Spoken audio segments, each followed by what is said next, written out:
Are you a college student having some trouble reading? Trust me, I totally understand. College reading isn't always the easiest and can often be confusing. But don't worry, I'll walk you through some tips and tricks to help you read more effectively. Here are 3 reading strategies you can use to make reading easier: pre-reading, active reading, and identifying bias. Pre-reading, also known as previewing, is basically just as it sounds, when you look through a text before reading to get a sense of it. When pre-reading, there are 3 main things to look for. Number 1, the title. Examining the title of the text you're about to read can give you a lot of information, like what the article is about and what approach the author is taking. Number 2, typographical aids. These are the things that will stand out in the text. For example, look for any words that are bold, italicized, underlined, or even headings that are written in bigger font. And number 3, the concluding paragraph. The concluding paragraph is the last paragraph of the passage, and this will offer you a summary of the whole text. So let's take a look at pre-reading in action with this article by Emily Atkin. Let's take a look at the title. It says, "If not the Green New Deal, then what?" By reading the title, we know this article will be about a new plan called the Green New Deal. We can also infer that the author will search for new ideas for climate change, as he says, "If not, then what?" Now let's search for anything that stands out. Immediately, we can see there's an epigraph right under the title. It says, "Alexandria Ocasio-Cortez's proposal has countless critics." We asked 2 of them to share their good faith alternatives for reversing climate change. By reading this, we can expect the author to ask for new solutions on climate change.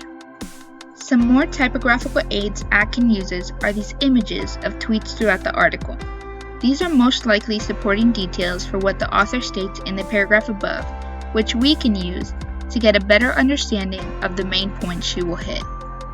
Moving on to the concluding paragraph, the author writes, "And yet, even the Green New Deal may not be enough. We can't just seek to decarbonize America," Noam said. "The ultimate climate policy is a policy that makes it easier for other countries to decarbonize." He cited a tweet by Vox Matthews Iglesias that called for not a Green New Deal, but a Green Marshall Plan. "That frame isn't exactly right," Noam said. "We shouldn't be going to countries and building their infrastructures for them, but it's the seed, at least, of a potential alternative to the Green New Deal."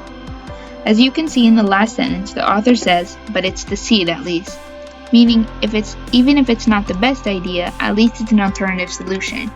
And from our prior knowledge examining the title and typographical aids, we know this article is about finding alternative solutions for climate change instead of just criticizing the proposal at hand.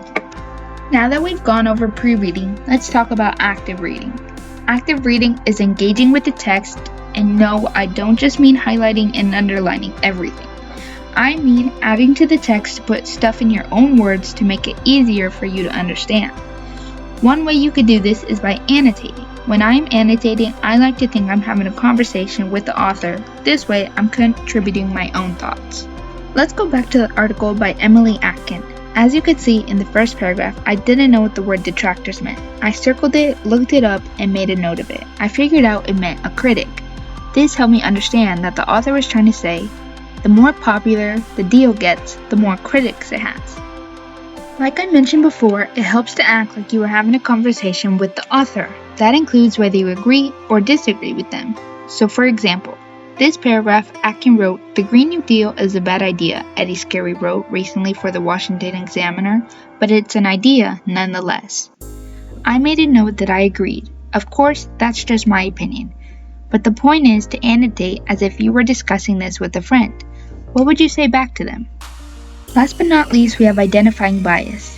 Bias is favoring one idea over another and is often seen as an unfair preference.